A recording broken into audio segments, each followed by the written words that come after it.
Chamisa.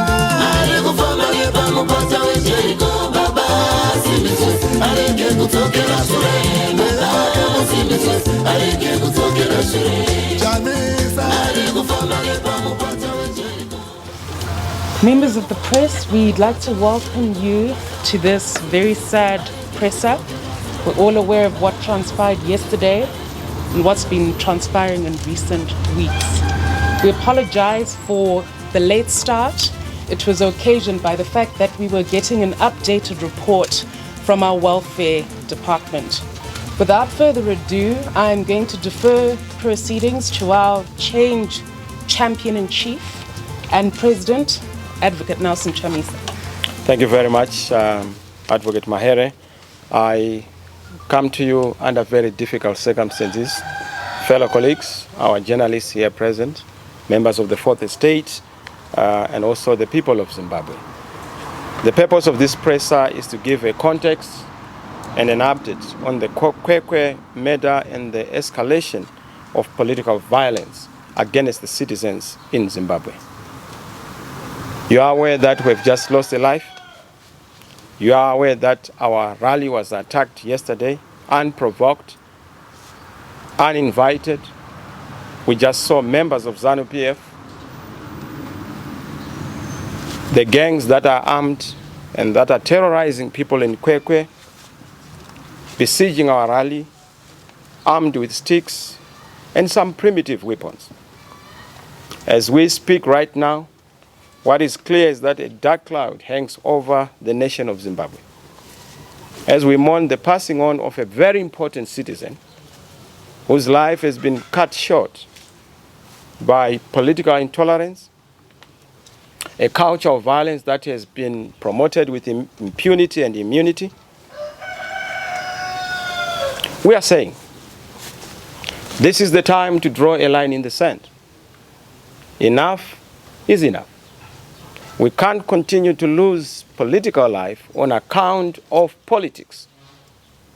No life should be lost on account of political differences, political conversations, or a political contestation or a contest like an election.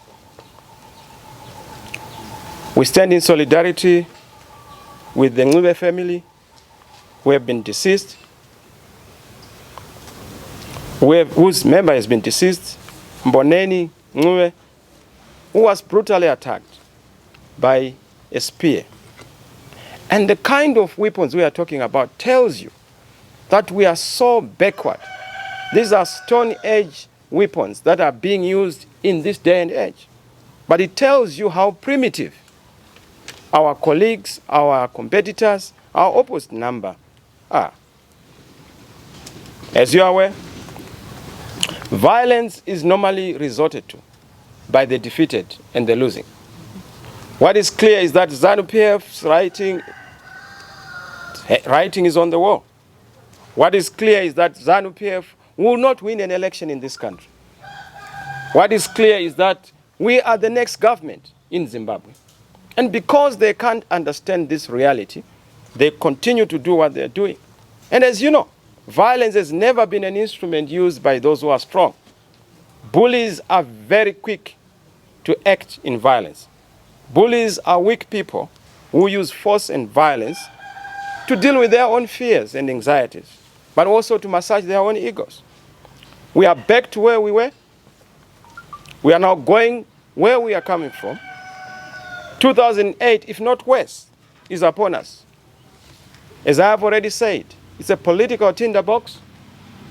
The political situation in the country is worsening. The dark cloud is once again formed. And you can see that the whole purpose of being this provocative is intended to plunge the country into bloodshed, into vulnerability, incessant instability. And of course, that paves way for those who want to raid the state coffers and also cause corruption to thrive, because those will be the necessary ingredients for corruption. As you are aware and as you have seen, across the whole country, the young people are hungry for change. They are hunting for hope. They are desperate for opportunities. This is why you find young people in South Africa, in Botswana, in Zambia, in Malawi. It's because they want opportunities. It's not just the young. It's even now the elderly. Because there's nothing in it for them. Every citizen of Zimbabwe is asking for change, demanding change. That's why we have said we are Citizens Coalition for Change. We are answering to that call by the citizens as they demand change. But you must understand this. No amount of a threat or intimidation will save the dictatorship from the young people. Young people have no jobs. Young people have just left college. They do not have any opportunity available. Students in universities and in colleges are not supported. There's no academic freedom, no autonomy of tertiary institutions. And of course, education is being weaponized and commercialized, commoditized, to the extent that none is able to have access if they are not from well-to-do families or family backgrounds. But you must also understand this, that Mr. Mnangagwa, how do you think that these young people are going to react to your suppression? How do you think they are feeling? And how do you think that they will feel as you continue to put on the jacket that Smith was putting on? The jacket of dictatorship. How do you feel, Mr. Mnangagwa? You always are proud that you fought for the liberation of this country. But there's a difference between liberation and oppression. Liberation means freedom. But what we are seeing is the opposite of that freedom. Is it not the same that you went through under Smith when you were suppressed? Is this not what gave birth to the liberation idea during the liberation struggle? What do you think this suppression is going to give birth to? Does it even visit your mind that one day you will wake up and you will not be in government? Does it even visit your mind that you also have children and families that have to live in a free and happy Zimbabwe? What does this do when you terrorize other people's families? What do you do? Why have you not even bothered to visit the Ngube family and pay condolences? That heartlessness is what is going to be a big challenge for the country to move forward. You are aware that you war veterans out there, the liberation struggle was primarily because of what we are seeing now. You in government, the entire crop of leaders who constitute government today, you were about 18 to 30 years of age. Just the same age as the young people who were brutalized in Kwekwe last Sunday and are brutalizing across the whole country. So it's the same thing. What would that send our country to? The youths have never been formally employed. Young people have never known a salary. Young people do not even know the meaning of their own Zimbabwean currency. Young people have never tasted freedom. Young people do not understand the value of education because education means nothing. Never has the opportunity to go to school been squandered so wickedly. There are no social safety nets for the government. No hospitals. Men are resorting to vending. Like this young man, who was now doing mining as a small-scale miner. A very sad story. The only thing that the young people are asking for is self-determination through peaceful campaign and peaceful elections. We are a people of peace. Peace is our signature. Peace is who we are. That's our identity. That's why all the provocation against us, we have resisted. Not because we do not have capacity to react or respond in a manner that is expected of all the people who are oppressed, but because we understand that peace is fragile. We also understand that peace is simple. And to do away with peace is to do away with the stability of a nation and the prosperity of a nation and the dignity of generations. But let me say, oppressors in Zimbabwe, hear me out. Especially you who think that oppression is fashionable. Brutality is seasonal. Violence is not permanent. Power is temporary. You are your own worst enemies. You are only making your situation very worse. Change is coming. Believe you me, change is coming. In fact, what you are seeing are the telltale signs that the writing is on the wall and that change is on its way. When change is coming, those who are to be changed begin to behave in a hysterical manner. They panic like a snake. They want to avoid the inevitable. But freedom is coming. And freedom can't be postponed, delayed, or denied. There is no other party in this country that has such a history of violence, such as ZANU-PF. Of course, they must know the consequences of closing channels of health political discourse, health, deliberative, and conversational politics. That's what we stand for. We want to fight over ideas. We want a clash of civilizations in thought, and not a clash where stones are being used, where you are using noble carries. I was addressing the crowd, and I saw these people coming, almost like what used to happen during those primitive years, throwing spears onto people, stones, all sorts of primitive weaponry. It shocked me, and I'm glad, and I want to thank the people of Kwekwe and the people of Zimbabwe and the Change family for exercising restraint. It was provocative, and they wanted bloodshed. In fact, I had been informed prior that they wanted to do this. I'd also been informed, and I'm reliably informed, that the police were aware of this thing. And they know, because they had the intelligence. Fellow citizens, our journalists, I must say, as we go into the details of what transpired in Kwekwe, I just wanted you to know that their intention was to make sure that we don't address the people. They did not start just recently. Any person who is in government, who is civilized, who arms the young ones to commit violence is wicked. A government that uses weapons against its own citizens is wicked.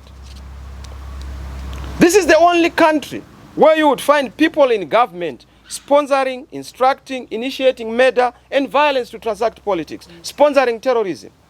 In other countries, governments are struggling with terrorists who are trying to destabilize governments. In this country, it is the government that is in itself turning itself into a terrorist. And the citizens are trying to restrain government from terrorist acts. But let me say, we appreciate the police, if what I've read is anything to go by, for their professionalism. Yes, we are not happy with what they did to us in Gokwe, but the fact that they've managed to investigate and certain people have been apprehended or have been arrested, we must give kudos where they are due. We understand how politics is poisoning effective policing and professional policing in this country. The police officers know their duties. And I want to tell you, our police officers are one of the best in the world. But they are poisoned by politics and partisan instruction. That's why we must be able to arrest the toxicity that is being forced onto our police. I know that the institution of the police, ZRP, is interfered with to be tarnished by partisan politicians who always think that the police are their private militia. And this runs against the integrity of our police. And we must be able to deal with this. I have it on good authority that they were planning this thing ahead of time. And that what they did, according to the police, is something that was premeditated, and they know the sponsors, and the sponsors are big political people. But let me just give a context to the violence we have seen in this country, so that you see that Kwekwe is not an isolated case. Kwekwe is just a pattern of behavior. It's a culture that continues. You know that Itai Zamara has not been accounted for to this day. He was kidnapped in broad daylight. Nobody from government has apologized or visited the Zamara family to explain the circumstances, but also to even explain to the nation. In serious governments, when one citizen is jeopardized, kidnapped, or disappears, a government will have to stop, because it's a serious matter. That is what we mean when we say we represent a responsible, responsive government when we then take over in not short distance a future to come. You know what happened in 2018, August? People were shot at during broad daylight by guns. There was this commission. None of the commission recommendations were adopted. In January, when there were demonstrations, 2019, people were killed, almost 17. Nothing was done. I buried all of them. I visited the families. None from government visited those people. To this day, no compensation has been done. The MDC trio, they are the ones who are now being accused, when in fact they were the ones who were violated and whose rights were violated. Joanna Mamombe, Cecilia Chimbiri, and Nitsai. Our senior leaders, our activists, citizens, change champions, journalists, lawyers, they receive death threats. Even religious leaders are persecuted. Student leaders are arrested.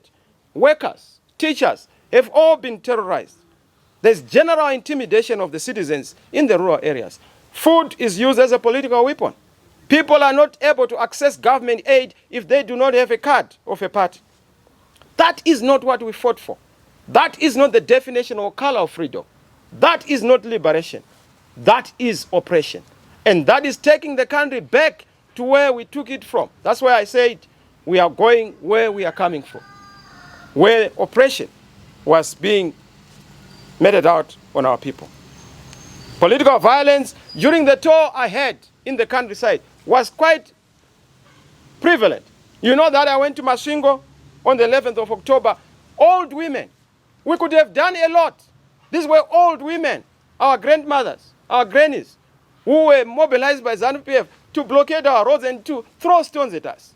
But we felt, look, we don't want to reciprocate violence because that's not our character, that's not our nature.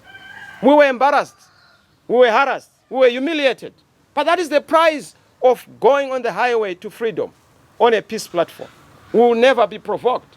It's not because we do not have capacity to be like ZANU, but we are the alternative to ZANU.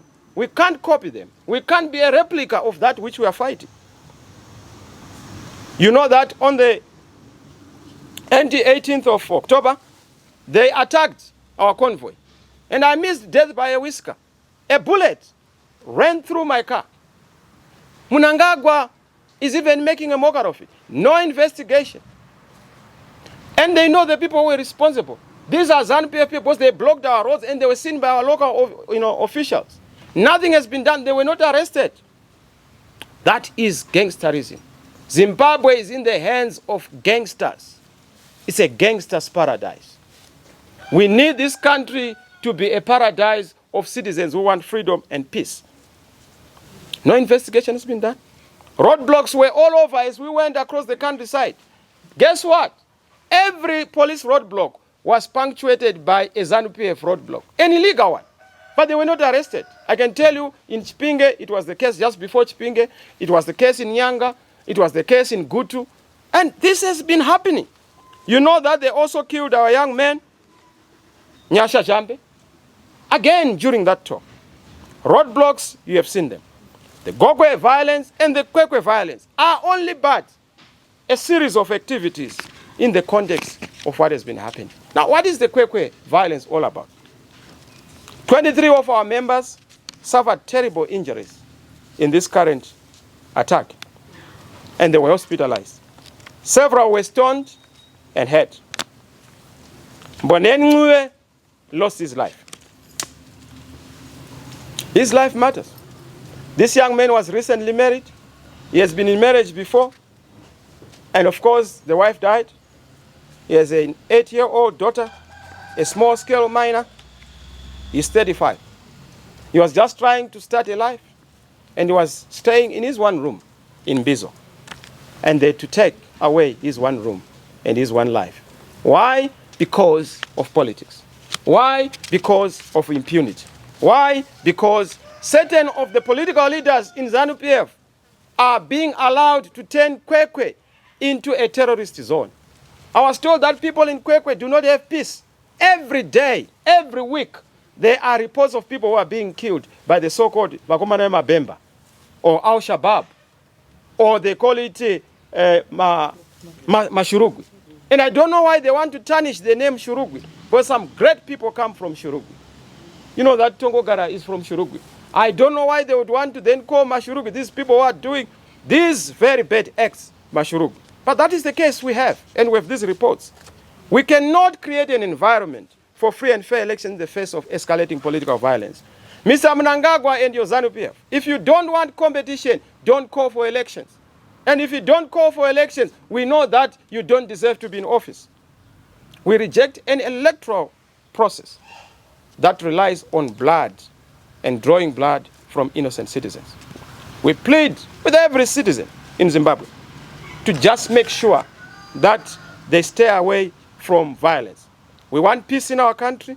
We are a peace-loving people and a peace-loving nation. We do not want violence at all. I've listened to Mr. Mnangagwa and his team talking about, oh, Mr. Chamisa want violence. I'm a man of peace. I carry no weapon except 3 C's. And if you are threatened by those 3 C's, tough luck. I have no violence. I have no weapon. Don't come to me with weapons. If you want to come, come with the weapon of love. That is the weapon I'm willing to interact with. We demand accountability. We have just received a report. There was a memo, which is a very detailed memo from the police. I hope that is a correct reflection of what's happening there. And I must say, in that report, we have a number of things that have been raised. Some people are saying, but why are you jumping into conclusion that is ZANU-PF? It's known, it's common cause. The people who were, disrupting this thing are known. Kenneth Simbi is believed to be the person who inflicted the blow that killed the deceased, is yet to be arrested. But what needs to be done?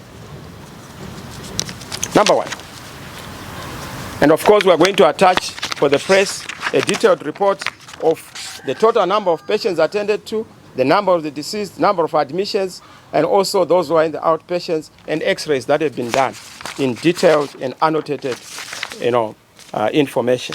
What needs to be done? Number one, the threats of violence by ZANU-PF senior officials must be checked and must be stopped. 3 days ago, statements were made that are genocidal, that remind us of what happened in Rwanda, in Nazi Germany. We do not want such statements in our country. Let the fight be a fair fight. If you are Goliath, I am David. I have the anointing for you. Come with your anointing. Let's meet on the plane of elections and political competition. Not guns. Guns are needed in Ukraine, where there's a war. We are not at war. Even guns in Ukraine, we don't need them. We want peace in the world so that dialogue triumphs and guns are silenced. We demand an immediate investigation and accountability for those remarks. I hope that the Peace and Reconciliation Commission are going to take this. We also want to hear more from the churches. Pastors, pulpits are not just for preaching the word. You must also speak truth to power. Don't be intimidated. Civil society, we can't allow this to go unchecked. We also demand an investigation by the Human Rights Commission into the numerous cases of violence. In Kwekwe, tear smoke was used, baton sticks, dogs, people were violated. You know what happened in Harare East? Our people being beaten up just for putting on yellow. Yet yellow is the color of the future. Yellow is the color of all patriots. So are you going to kill all the citizens? Because yellow is unstoppable. Yellow is the new normal. Journalists are yellow. Citizens are yellow because we all want freedom. We all want peace. We are all yellow, including those in government who are serving patriotically. We want also the torture of our members, 13 of them, at Harare Central Police Station on the 18th of February to be investigated. The arrest and torture of citizens for wearing yellow, Zela Gumbo, Inyandoro, Prince Mtebuka, and Tatenda Chigwada must be investigated and the culprits be brought to book. Those who masquerade as police beating up people must be flushed out and exposed. Police officers are, by training, not trained to kill, to beat up people. They are trained to police and to maintain peace, law, and order. We know it. SADC and AU, we are going to be writing you, and we are putting you on notice that Zimbabwe is a powder keg about to explode. This will affect the region. It will cause instability. Your peace and our peace, the regional peace and security is under threat. We can't have a repeat of 2008. We can't have a repeat of the sins we have seen in the region where there is instability. To our church, I urge you to pray. Let us pray so that violence and the demon of violence does not engulf our country. We don't want bloodshed. We want peace. Our police, keep doing what is good. Not the bad that we saw in Kwekwe or the bad we have seen elsewhere, where you are chasing the citizens who are your masters. Your salary comes from these citizens. Respect them. Respect their dignity and their rights. Our police must act for the people, for the country, and for the rule of law. You know, I always talk about what is written on the police logo. Pro patria for the country, pro lege for the law, and pro populi for the people. Stand for that. Defend people's rights. Protect the citizens. Your duty is not to protect oppressors, but to protect and stand in solidarity with the oppressed. To ZANU-PF, liberation was about freedom. And let the people free. Set the people free. The liberation struggle was about one man, one vote. Respect it. The sanctity of human life, honor it. The sovereignty of the will of the people, give it. And the dignity of the Zimbabwean people, respect it. To those who are in the citizens' family, to Triple C, the majority of the people, because we are the majority party. Peace is our DNA. Peace is our signature. Don't provoke people and don't be provoked. We want peace in Zimbabwe. We are the biggest alternative and we are the next government. Charity begins at home. Let's do what has to be done. I wish to thank you for listening. God bless you. God bless Zimbabwe. And may the demon of violence be arrested and taking this country back to God, back to honoring our Lord Jesus Christ, so that there's peace, prosperity, and harmony in our country. And we're able to prosper once more. Thank you very much. Thank you very much. I'm going to just take a few questions, if that's okay, Mr. President. Even more questions, I'm ready. We'll take some questions. I think, like the President has highlighted, it's a dark day, so if there are any questions for the President flowing from his address, we'll take them now. As usual, kindly introduce yourself, the news house you come from, and then just ask one question so that we can give the floor to other people. I'm so happy, you know, that when I say things, they don't normally ask questions. They don't ask questions. And I'm so glad. But you always have one or two. Yes. Yes, yes ma'am. Thank you very much. My name is Yvonne Mchaka from Zimbabwe Daily. You mentioned that you had a report on the intention to disrupt your rally. What did you do with that information and how prepared are you, should you receive further information like that on your future rallies to protect the people? Well, what we did, we can't divulge. But if we had not done a lot more of what we did, we would have recorded more deaths. These guys wanted blood. They were even targeting the leadership. They were even coming. You know, the first disturbance, we knew. They actually wanted to patrol bomb our convoy by the robots. It's only that we don't say much. You know, and the people who were doing this are people who have been attempting on our lives. You know, they were celebrating that, no, we poisoned him when he was in Botswana and stuff like that. I don't normally eat. Okay? But it shows you wicked people who believe in eliminating opponents. And we've told all our leaders, all our candidates, please eat with a lot of care. It's good to have appetite, but control your appetite. Be careful. Not everything is food. We are in a very dangerous zone. And that is what we have said. Be careful about your cars. Just last night, well, it was actually around 4 or 5. They sideswiped our cars. They thought that I was in another car, but I changed the cars. It shows you how wicked they are. What betrayed them? When we got to the toll gate, they were actually able to instruct people at the toll gate to just let the cars pass, their own cars. They did not pay any toll gate fees. So that's how we know them. But they didn't have number plates. And yet you know that in this country, people have been arrested for driving without number plates. So we are very conscious of what we are fighting against. They believe in violence. We have enough mechanisms to make sure that we will protect citizens who come to our rallies. Once bitten, twice shy. That also entails that those who are associated with ZANU-PF may not be able to have access to our rallies. And that entails across the spectrum. Because we have seen that our own laxity, our own magnanimity and generosity is being abused.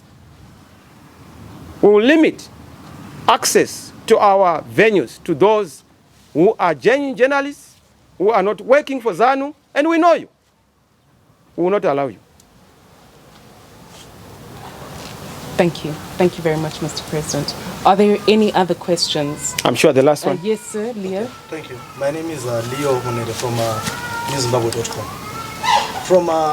From the police memo, you will realize that most of the perpetrators themselves are from Bizo. And that is where Honorable Settlement Chikwenya wants to contest. What does this mean? How is he going to handle? Have you talked to him and what has he said? Well, it's not just settlement. It's also Judith Tobayo. Yes. They are living under difficult circumstances. They are not being allowed to even campaign. Just to do door-to-door, house-to-house, person-to-person meetings. They gave me a report just yesterday. That is so difficult. In certain areas, people are even not allowed to put on t-shirts. And people have been followed house to house to be told, don't dare vote for the CCC. And I don't understand. They created their opposition, MDC Alliance. Please, go to your guests. You said they are the official opposition. Why are you bothering us? You said we are partless. You said we don't belong. Why are you so scared? We formed this party, you say it's too strong for us. Why do you invite competition? You invite electoral blows. We give you just one punch, a sucker punch. You are already fainting and you are complaining. Why? If you want competition, let's do politics fairly. Mr. Mnangagwa, be a fair player. We know that fairness is not part of your dictionary, but be fair. You are in your twilight zone of life. It's good to leave the political stage with grace, with humility, with honor. It's about your legacy. You have done a lot, good and bad. Please, allow us to help you, celebrate you on the good, and perhaps fix your bad. Thank you. Thank you very much. We're going to take the very last one, only because Dara Dara Nigusarira. So blessed, if you may. Thank you. Thank you. So just going through social media, there's been allegations that you, as a party, you staged managed these attacks on yourselves, and that you are seeking to get attention ahead of the United States of America President's review on sanctions against Zimbabwe. And there's also a voice note that is going through of one person who was shouting, holding the mic, that Zorera mute Zorera.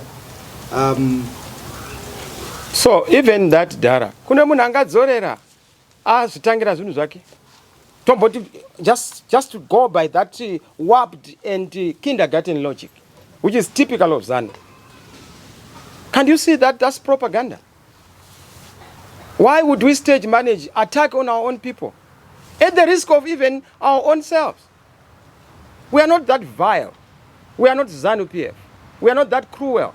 For us, it's not about power. It's not about, getting positions. It's about change. And we'll never sacrifice people's lives for political power or for political positions. Never. We have resisted that temptation and we'll continue to resist it. So, look, ZANU always say things. They've never accepted anything. Even if they are the ones who are perpetrators, their fingers will be pointing at all other people. Don't you know the Ken Ngala story? Don't you know what they've done? Even the June short sleeve, long sleeve, don't you know about it? Have they owned up? Which other political party has the largest number of dead bodies?